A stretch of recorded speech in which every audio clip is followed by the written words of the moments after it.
কি রে সোনা পাখি, হ্যাঁ বলো। আজ কি রান্না করবি? এই যে মুরগির মাংস ধুচ্ছি, মুরগির মাংস রান্না করব। তারপরে আচ্ছা এদিকে আয়, তুই ওদিকে ধুলে হবে, এখান থেকে আমাকে দেখা।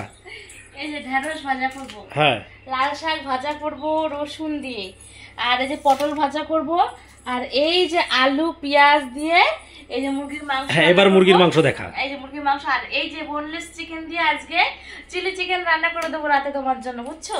আর এখন লাল লাল ঝাল ঝাল করে মুরগির মাংস রান্না করব। ও আজ খাওয়া দাওয়া তো একেবারে জমে যাবে। হ্যাঁ গো, এই দিয়ে আজকে আমাদের খাওয়া দাওয়া। কতটা মুরগির মাংস আছে এখানে?